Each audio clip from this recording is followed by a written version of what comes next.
5. El hábito de recordar. Recordando y recordando. La memoria es como un almacén gigante para todo el conocimiento que tenemos. Nuestra inteligencia está en proporción a nuestro almacenamiento. Los niños aprenden para poder recordar. No podemos recordar todo lo que aprendemos y experimentamos de niños, pero constituye la base de nuestro conocimiento. Nuestras nociones y opiniones posteriores surgen de y pueden ser una reacción a lo que aprendimos y sabíamos en nuestra infancia. Esa es la base de lo que disfrutamos y de lo que nos interesa, aunque tal vez nunca seamos capaces de recordarlo claramente como adultos. Como en una cuenta bancaria, mucho de lo que hemos aprendido y experimentado no solo se almacena en nuestra memoria, pero son nuestros fondos disponibles los que podemos retirar cuando queramos. La memoria que está disponible para extraer es nuestro activo más valioso. Un recuerdo dudoso. Existe un tercer tipo de memoria, pero no es confiable. Tenemos hechos e ideas que flotan en el cerebro, pero nunca se aferran y se quedan. Ese es el tipo de memoria que usa un abogado cuando recopila datos para un caso, pero se olvida de usarlos en su caso, o un estudiante que se prepara para un examen escribiendo todo lo que aprendió, pero no lo guarda en la memoria a largo plazo. John Ruskin dijo que los estudiantes se concentran para aprobar los exámenes en lugar de aprender realmente el material. Entonces pasan sus exámenes, pero terminan sin saber lo que estudiaron. No es una gran pérdida para un abogado o un médico olvidar el caso con el que terminaron, o para un editor olvidar un libro que leyó pero rechazó. El arte de olvidar tiene sus usos, pero ¿qué pasa con un estudiante que no tiene más que mostrar por el trabajo de un año que un puesto alto en la lista de su clase? Los recuerdos hacen un registro físico en el tejido cerebral. Explicar a fondo el tema de la memoria sería imposible aquí, pero podemos responder a un par de preguntas. ¿Cómo recordamos algo en absoluto? ¿Cómo obtenemos la capacidad de hacer uso de la memoria almacenada? En otras palabras, ¿cómo recordamos la memoria? ¿Bajo qué condiciones adquirimos recuerdos a corto plazo que no se alojan en el cerebro porque no se pueden recordar, sino que solo están en el cerebro por un tiempo y luego se descartan fácilmente? Actualmente estamos interesados en un maravilloso invento que puede registrar palabras habladas y repetir, tal vez dentro de 100 años, un discurso o conferencia con las mismas palabras y la voz del orador original. Bueno, eso es lo que puede hacer la parte del cerebro llamada memoria. Recibe impresiones y las registra mecánicamente. Al menos esa es la teoría actual, según los fisiólogos. En otras palabras, la mente comprende ciertos hechos y la sustancia nerviosa del cerebro registra esa comprensión. ¿Bajo qué condiciones se hacen los recuerdos?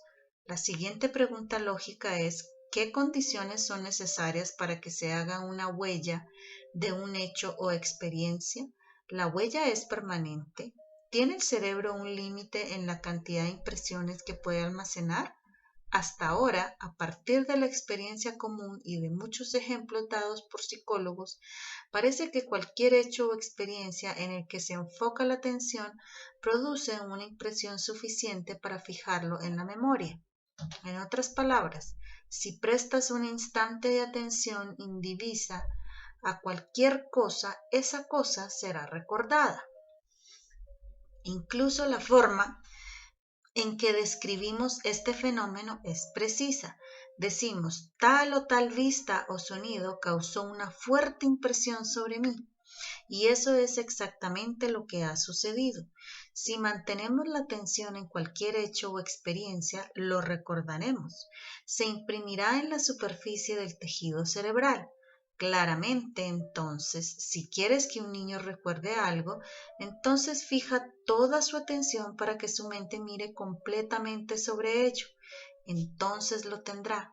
Mediante algún tipo de proceso fotográfico, su mente toma una imagen de ese hecho o experiencia y la imprime en el tejido cerebral. Quizás, cuando esté anciano, el recuerdo pasará por su mente. La memoria y la ley de asociación. Pero tener un destello de memoria al azar en la mente no es suficiente. Necesitamos poder recuperar la memoria cuando queramos. Para hacer esto necesitamos más que incidentes aislados de enfoque para crear impresiones mentales en el tejido cerebral. Si utiliza sus hábiles habilidades de enseñanza para lograr que un niño se concentre en el verbo francés avoir, lo recordará. Pero memorizar un verbo no es suficiente para que un niño hable francés con fluidez. Para enseñar francés, debe fijar la mente del niño en una sola lección aislada, pero también debe vincular la lección de hoy con la lección anterior para que cada lección esté vinculada como una cadena en su memoria. Cuando recuerda uno, también recordará el resto. Físicamente parece que esto funciona de modo que a medida que se establece nuevo tejido cerebral, los enlaces se colocan uno al lado del otro para que termines con lo que equivale a una pista de francés. Esta es una buena manera de hacer un uso práctico del concepto de asociaciones. Muchas buenas lecciones se olvidan porque los recuerdos de ellas no están vinculados entre sí. Con demasiada frecuencia, el maestro se contenta con crear una sola impresión aislada que se olvida hasta que alguna sugerencia al azar le trae a la mente. En cambio, el maestro debe vincular esos recuerdos para que el recuerdo de uno atraiga a los demás también a la mente.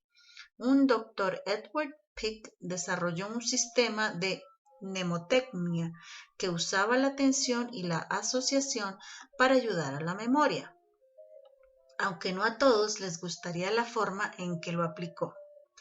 Cada lección debe recordar la anterior.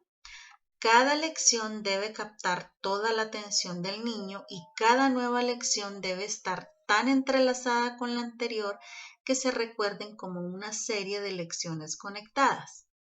El cerebro no tiene límite de cuánto puede registrar.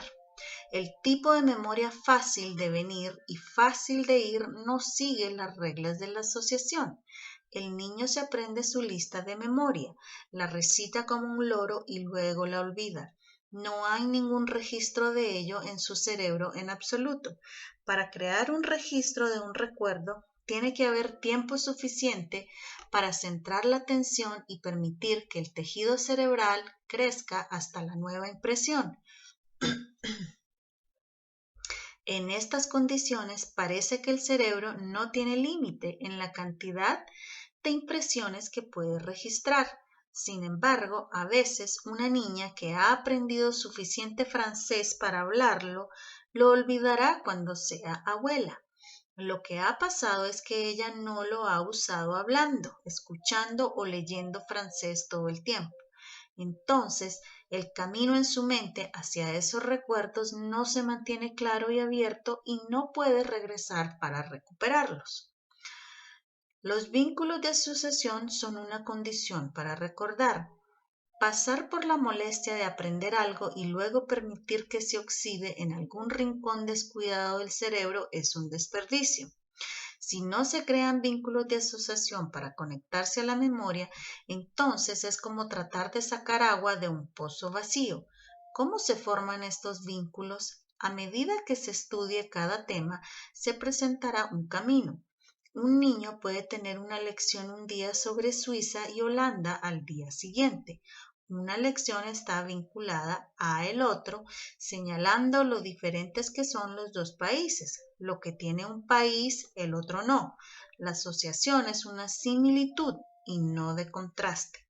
En nuestra experiencia personal, los colores, los sonidos y los olores recuerdan a personas o eventos familiares, pero las sensaciones experienciales no se pueden utilizar en la educación. Por lo tanto, el maestro tendrá que encontrar vínculos en la naturaleza de las cosas mismas.